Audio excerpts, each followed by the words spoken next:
Over time, as the unit is moved around, the device can start to lose accuracy. To verify the current accuracy of the device, a scan of a calibrated artifact can be used.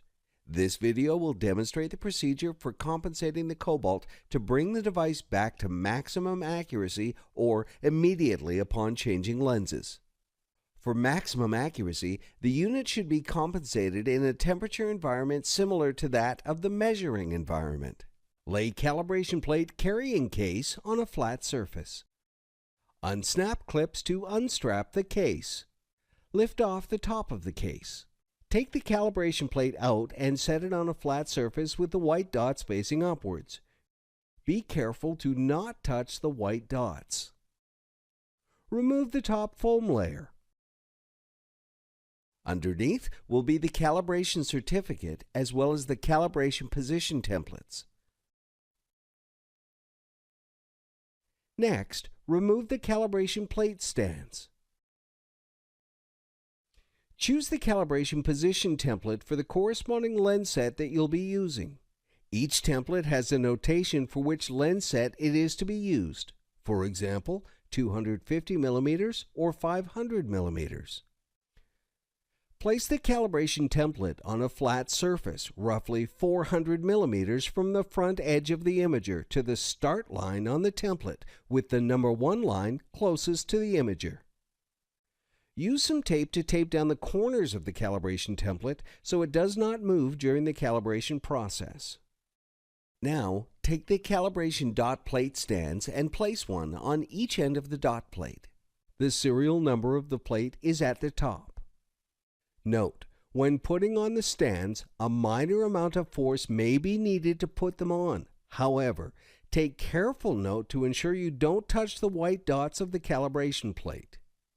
Ensure that each calibration plate stand is flush on both sides, and when the calibration plate is raised to sit on the table, that the bottom of the calibration plate is flush with the calibration plate stand.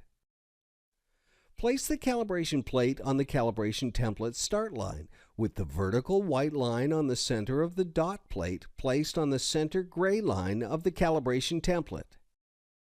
Ensure the device is powered on and connected in the software. The unit should be allowed to warm up at least 15 minutes before starting the compensation procedure. From either the Home tab or the Devices tab, click Device Center. Here, we can view the date of the last device compensation.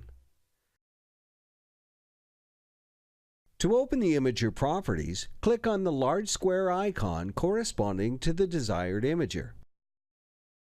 Next, click Compensate to open the Cobalt compensation routine.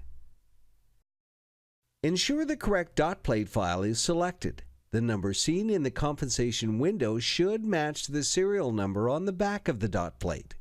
If the dot plate file is incorrect, click Add Dot Plate to navigate to the correct location and select the most recent FTP file for the respective dot plate. Next, verify that the correct lens volume is chosen.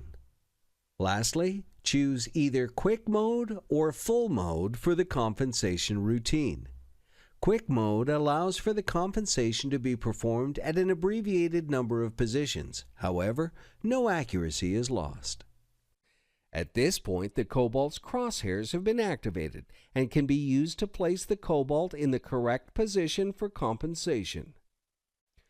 First, make sure the cobalt is level and is facing directly at the compensation plate. Then, place the cobalt so that the crosshairs are directly in the center of the dot plate. You may have to move the tripod side to side and/or up and down. At the moment, this will only modify and set these two directions.